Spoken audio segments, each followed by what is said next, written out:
বন্ধুরা, আজকের কথা বলবো যে টি-20 বিশ্বকাপ 2024-এ কোন টিম সেমিফাইনাল খেলতে পারে, কোন কোন টিম সেমিফাইনাল খেলতে পারে। আমরা দেখেছি যে টোটাল 2024 বিশ্বকাপ যখন শুরু হয়েছিল, টোটাল 20টা টিম নিয়ে কিন্তু বিশ্বকাপ শুরু হয়েছিল।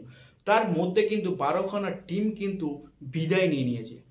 সেই 12খানা টিম বিদায়ের মধ্যে কিন্তু অনেক বড় বড় টিম ছিল, যারা টি-20-তে যাদেরকে বলা হতো শের, যেরকম পাকিস্তান ছিল, যেরকম শ্রীলঙ্কা ছিল, যেরকম নিউজিল্যান্ড ছিল, আয়ারল্যান্ডও ছিল, এর সাথে সাথে নেদারল্যান্ডও ছিল।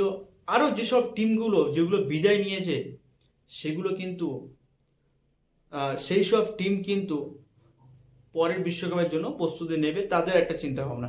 কিন্তু এই যে 20টা টিমের মধ্যে যে 12খানা টিম কিন্তু বিদায় নিয়েছে, যে 8খানা টিম সুপার 8-এ উঠে এসছে, এই 8খানা টিম কিন্তু আবার দুটো গ্রুপে ভাগ হয়েছে।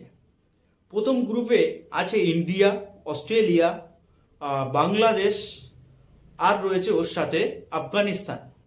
এবং পরের গ্রুপটায় কিন্তু রয়েছে ইংল্যান্ড, তারপরে ওয়েস্ট ইন্ডিজ, তারপরে রয়েছে সাউথ আফ্রিকা আর ইউএসএর কথা বলা যায়। ইউএসএ 2024 কোয়ালিফাই করেনি, কিন্তু বিশ্বকাপ 2024 খেলছে শুধু তারা হোস্ট করছে বলে, কিন্তু সেই টিম ইতিহাস তৈরি করে দিল।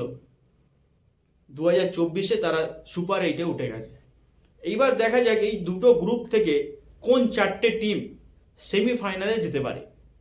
দেখো, ইন্ডিয়ার যে গ্রুপটা আছে, বাংলাদেশ, তোমার আফগানিস্তান, অস্ট্রেলিয়া, এই 4টে গ্রুপের মধ্যে আমি কিন্তু ফেভার করব ইন্ডিয়া 1 নম্বরে, এবং 2 নম্বরে বাংলাদেশ জেলে যেতে পারে।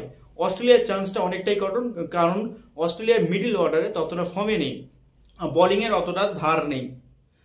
আর ওই গ্রুপ থেকে যদি আমরা দেখি, ওই গ্রুপ থেকে কিন্তু ওয়েস্ট ইন্ডিজ অনেকটাই দাবিদার আছে, তার সাথে সাথে আছে কিন্তু ইংল্যান্ড। কারণ ইংল্যান্ড একটা ঘা খেয়ে উঠেছে, ইংল্যান্ড অন্য টিমের কিন্তু সাপোর্ট নিয়ে কিন্তু এই সুপার 8-এ পৌঁছেছে, তাই ইংল্যান্ড কোয়ালিফাই করতে পারবে সেমিফাইনালে।